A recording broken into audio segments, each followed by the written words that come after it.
जिला कोरिया के बैकुंठपुर क्षेत्र के एसईसीएल महाप्रबंधक बीएन झा के पद स्थापना होने से बैकुंठपुर कोल माइंस क्षेत्र चर्चा, कटकोना, झिलबिली, पांडवपारा, कोयलांचल क्षेत्र में कोयला उत्पादन में बढ़ोतरी हुई एवं कोयला खदानों की सुरक्षा का विशेष ध्यान रखा गया एवं कर्मचारी के हितों में जितनी सुविधा हो सकी उतनी ज्यादा मुहैया कराई गई।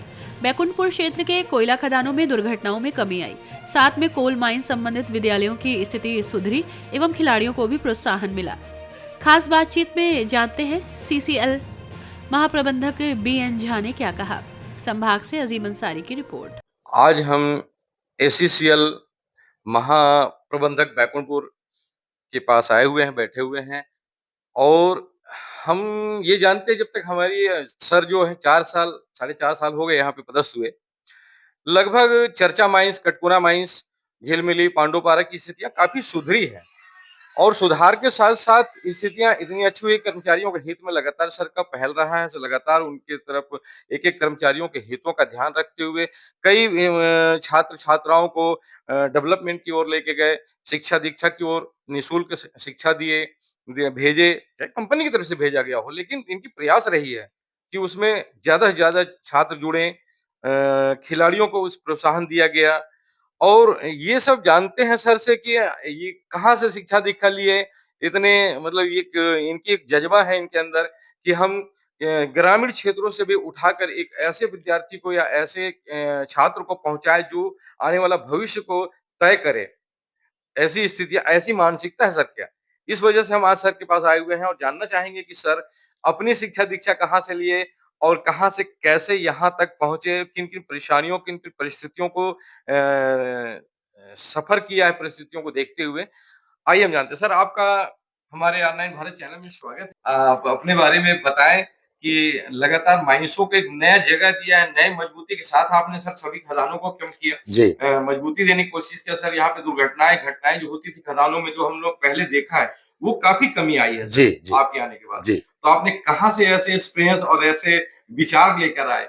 इसकी देखिए मैं मूलतः बिहार का रहने वाला हूँ। मेरा मेरा जन्म जो है सो एक बासुपट्टी ब्लॉक है, हटबड़िया गाँव है और नेपाल के बॉर्डरिंग एरिया में और मिथिलांचल में है। मिथिलांचल का कोर एरिया है। वहाँ मेरी जन्म हुई है। पिताजी किसान थे और मूलतः हम किसान परिवार से हैं और खेती-बाड़ी भी हम अच्छा कर लेते हैं। और मेरी 5वीं तक की शिक्षा वहीं हुई। फिर हमें शहर में पिताजी भेज दिए और वहाँ मेरा वाटसन हाई स्कूल नाम का जिला स्कूल है, वहाँ से मेरी 10वीं तक शिक्षा हुई और मैं पूरे बिहार प्रदेश में करीब 12वाँ पोज़ीशन हमारा था उस समय में, पूरे बिहार संगठित बिहार में जो मैंने 10वीं पास किया था तो। फिर मेरा साइंस कॉलेज पटना में एडमिशन हुआ, जो बहुत प्रशिक्षित कॉलेज है बिहार का, उस टाइम में हुआ करता, आज भी है, वहाँ के बड़े-बड़े लोग हैं, वहाँ से पास किए हुए हैं। तो मैं वहाँ से अपनी 12वीं करी, उसमें भी मेरे अच्छे परसेंटेज, अच्छे प्राप्तांक हैं और बहुत अच्छी परसेंटेज है उसमें कहने के लिए ये बोले 12वीं। मेरा चयन आईएसएम धनबाद में हुआ, 85 में मैं वहाँ एडमिशन लिया और मैं वहाँ अपनी पढ़ाई में भी रजत पदक हमको सम्मानित से सम्मान किया गया था अपने पढ़ाई में।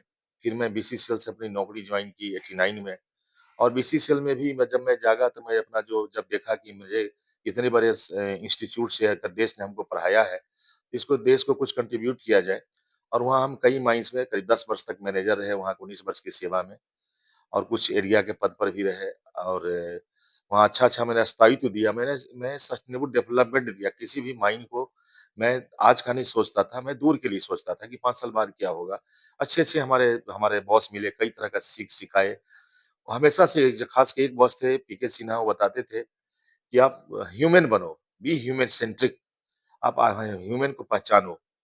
तो मैं उस समय में ह्यूमन सेंट्रिक नज़रिए से चला, समाज के लोगों से जुड़ा, जहाँ भी गया सामाजिक प्रॉब्लम पर सामाजिक परिवेश में घूमने का अच्छा कोशिश करता था, बीइंग टेक्निकल से ज़्यादा।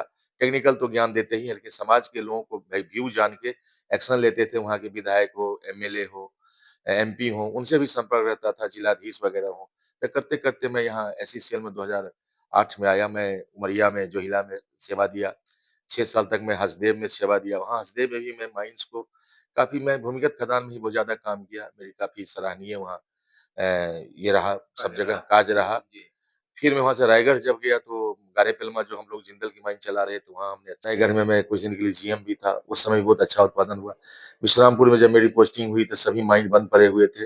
मैंने वहाँ का जितना क्लियरेंसेस था गाँव वाला के साथ मिलके, अपने अधिकारियों से साथ मिलके और खास के सभी जगह जितने ट्रेड यूनियन लीडर हैं, जो शीर्षस्थ ट्रेड यूनियन लीडर है एससीसीएल के, जी। उन्होंने हमें बहुत कोऑपरेट किया। चाहे पाँचों यूनियन के लोग हों, हमारा सीएमवाई है, एससी, एसटी, ओबीसी है, जितने भी लोग हैं सबने कोऑपरेट किया।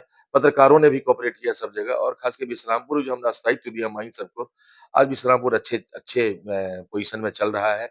मैंने लॉन्ग रन सोचा, मैंने कभी नहीं सोचा कि अपना समय पार करूँ। फिर मेरी पदस्थापना एसईसीएल हेडक्वार्टर में हुई और एसईसीएल हेडक्वार्टर में जब मैं गया तो मैं देखा कि अंडरग्राउंड माइन का प्रोडक्शन गड़बड़ा रहा है। तत्कालीन सीएमडी श्री पीएस मिश्रा साहब से मैंने कुछ एक सुझाव लिया और उनके मार्गदर्शन में हम लोगों ने एक एसईसीएल का यूजी विजन प्लान बनाया। अंडरग्राउंड का प्रोडक्शन कैसे बढ़ाया जा रहा है, उसी लाइन में आज जो है कंपनी चल रही है, उसी में विज़न में भी चल रही है। अभी जो वर्तमान सीएमडी साहब हैं, वो भी इसमें है कि नहीं अंडरग्राउंड प्रोडक्शन होना चाहिए और जो पूरा टीम, पूरी दल जो हमारा है एसीसी हेडक्वार्टर का एचओडी हो चाहे जो हो, सबों ने काफ़ी हेल्प किया और अभी सब जगह अंडरग्राउंड विज़न पर चल रहा है। मेरी पदस्थापना 2023 में 22 में यहाँ पर हुई, बैकुंठपुर में। उस समय में इसकी हालत बहुत अच्छी नहीं थी, चाहे जिस क्षेत्र में कहिए, माइन सबका हालात सही चर्चा माइन 2 ढाई हज़ार पर डे करता था। कटकोना से 300 से 400 होता था, पांडवपुरा से 400 होता, झिलिमिली से 600 होता था और हमने लोगों से तालमेल बनाया, यहाँ के ट्रेड यूनियन से पहले बात किया। मैं जिला स्तर के सभी पॉलिटिकल लीडर से बात किया। मैंने यहाँ के विधायक जी से बात किया, कलेक्टर महोदय से बात किया और पत्रकारों को अपने साथ लिया।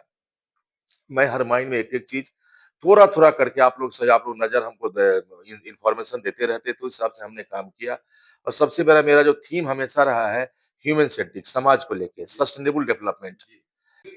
कर्मचारी त्रस्त है जिसका आपने बड़ा बहुत बड़ी सौगात दिया, बहुत बड़ा एक उपलब्धि दिया है आपने कि पानी की व्यवस्था को वहाँ सुधारा है सर। और मेरा सवाल ये है सर आपसे कि आप जब सेवा मुक्त होने के बाद आपका लक्ष्य क्या रहेगा, उद्देश्य क्या रहेगा सर? देखिए, सबसे बड़ा चीज़ है कि हम परिवार से भी काफ़ी स्वस्थ हैं। जी। घर में हमारा गाँव में भी अच्छा खासा खेती है, बहुत अच्छा खासा खेती है। तो थोड़ा वहाँ भी ध्यान देना होगा। साथ में हम सामाजिक परिवेश में जुड़ने के लिए हमारे कुछ भाई-बंधु हैं, मेरे दोस्त लोग हैं, कुछ एनजीओ का उन्होंने गठन किया है जो सामाजिक परिवेश में ही काम करेगा। हम उसके साथ सोशल परिवेश में काम करेंगे, ऑल इंडिया लेवल में काम करेंगे। मेरी जो कर्मभूमि रहेगी उस समय में जो इसका आपका सरगुजा क्षेत्र, विराट क्षेत्र जो यहाँ का है और कुछ रायगढ़ क्षेत्र में भी हम कर सकते हैं। झारखंड में भी जहाँ हमारी नौकरी की शुरुआत हुई है इस जीवन में हम प प पहला पैर रख के, जी। उसमें भी हम किए हैं। तो हमारा उसमें कर्मभूमि में रहेगा। मेरा जो बेटा है आर्मी में, मेजर है इंडियन आर्मी में, तो थोड़ा समय उसके साथ भी दूँगा। अच्छे पद पर है, बहू भी अच्छे पद पर है, बेटी भी हमारी एमबीबीएस डॉक्टर है। तो मिला-जुला के हमारे घर में भी भाई, माँ सब हैं, तो उनके साथ भी थोड़ा समय दूँगा, रिश्तेदारों के साथ में समय तो लगेगा ही।